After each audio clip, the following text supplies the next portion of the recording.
do you think Todd has come out of the bye week, operating with Snoop and then getting Lamar back, but two strong outings back to back coming out of the bye? What was the question? Oh, Todd?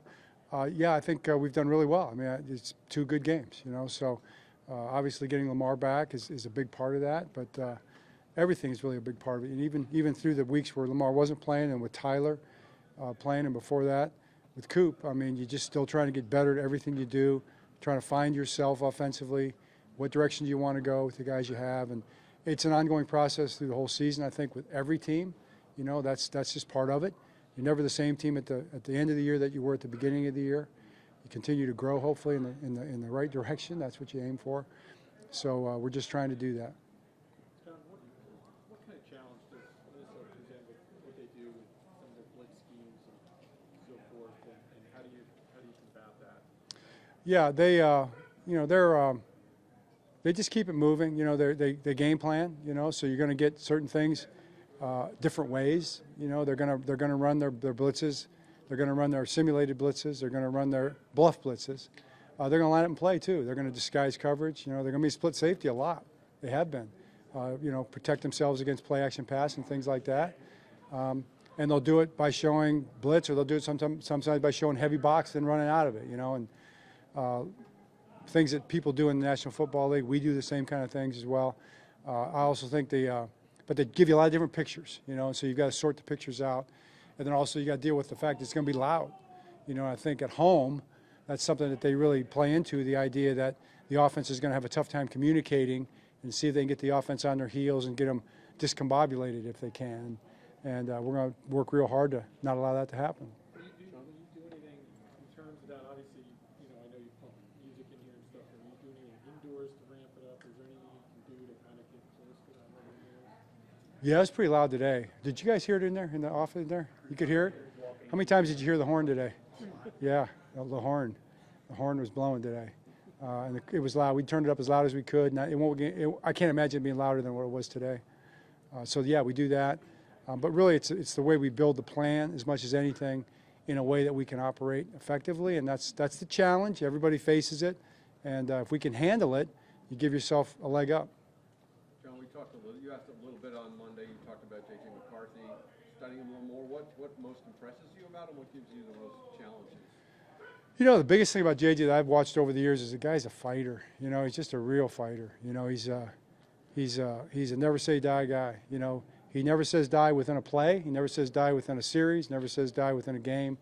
Never says die within a season, or within his career if you look at it. At Michigan. So I think you see that on tape. He's just a fighter. And that you respect that.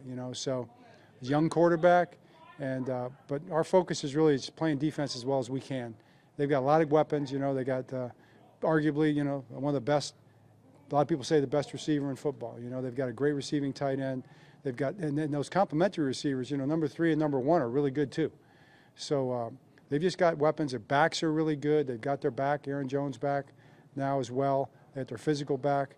So it's a good offense. And then he's a young quarterback, but he can run around and make plays with his legs as well. So it's just all of it.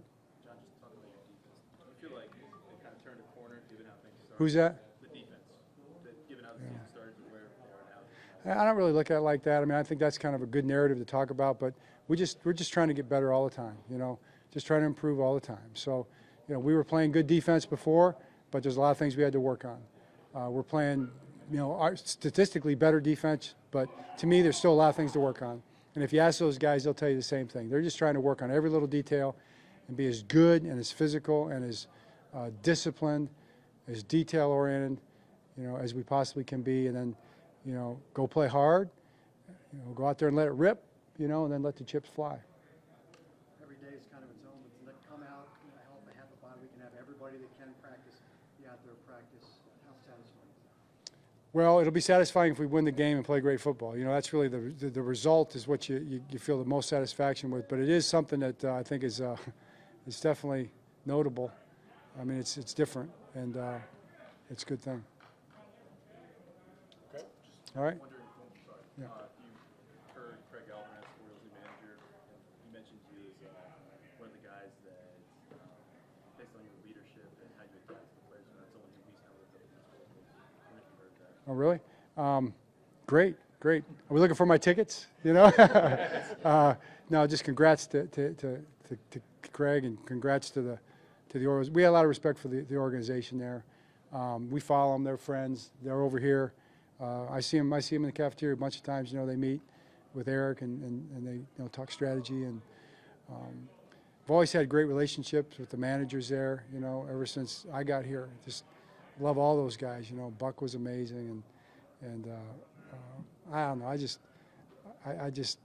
I was stunned and sad last year when they made the change. You know, because you make friends. You know, and he was a great friend of mine. So, but now the new manager, I hope we have a good relationship, and because you become an Orioles fan for sure. And I love what they stand for, and I love it when they're, when they're playing aggressive and they're stealing bases and they're, the way they play. It's fun to watch. Make you appreciate holding on to a job here for what, 18 years now? Yeah, another Jerry question that we'll ignore. We'll ignore. All right, thanks.